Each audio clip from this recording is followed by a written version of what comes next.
Commonwealth గేమ్స్లో భారత ఆటగాళ్ల హవా కొనసాగుతోంది. ఇప్పటికే 12 మెడల్స్ సాధించిన భారత్ మరిన్ని మెడల్స్పై కన్నేసింది.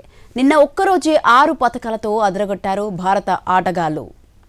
స్కాట్లాండ్లోని గ్లాస్గో వేదికగా జరుగుతున్న 2026 కామన్వెల్త్ గేమ్స్లో భారత క్రీడాకారులు అద్భుత ప్రదర్శనతో దూసుకుపోతున్నారు. టోర్నీ ప్రారంభమైన కొన్ని రోజుల్లోనే భారత క్రీడాకారులు 2 స్వర్ణాలు, 6 రజతాలు, 3 కాంస్యాలతో మొత్తం 11 పతకాలను కైవసం చేసుకుని పతకాల పట్టికలో తమ జోరును కొనసాగిస్తున్నారు.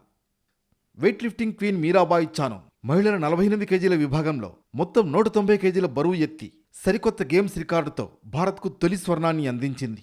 కామన్వెల్త్ క్రీడల్లో ఆమెకు ఇది వరుసగా 3వ హ్యాట్రిక్ స్వర్ణం కావడం విశేషం.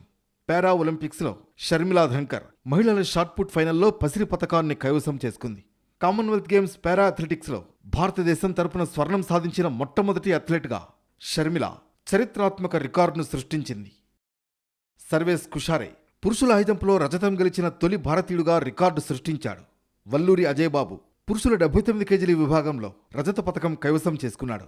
పురుషుల 60 కిలోల విభాగంలో రిషికాంత్ సింగ్ గేమ్స్ రికార్డుతో రజతం గెలిచి 2026 గేమ్స్లో భారత్కు మొదటి ఏబుల్డ్ బాడీడ్ పతకాన్ని అందించాడు. రాజా ముత్తుపాండి పురుషుల 65 కిలోల విభాగంలో వెయిట్ లిఫ్టింగ్లో మొత్తం 286 కేజీల బరువు ఎత్తి రజతం సాధించాడు. జ్ఞానేశ్వరి యాదవ్ మహిళల 53 కేజీల విభాగంలో పోరాడి రజత పతకం దక్కించుకుంది. వెయిట్ లిఫ్టింగ్లో బింద్యారాణిదేవి మహిళల 58 కేజీల విభాగంలో కాంస్య పతకం గెలుచుకుంది. పారా అథ్లెటిక్స్లో శిల్పా శైలా మహిళల షాట్పుట్ F57 విభాగంలో కాంస్యం సాధించింది.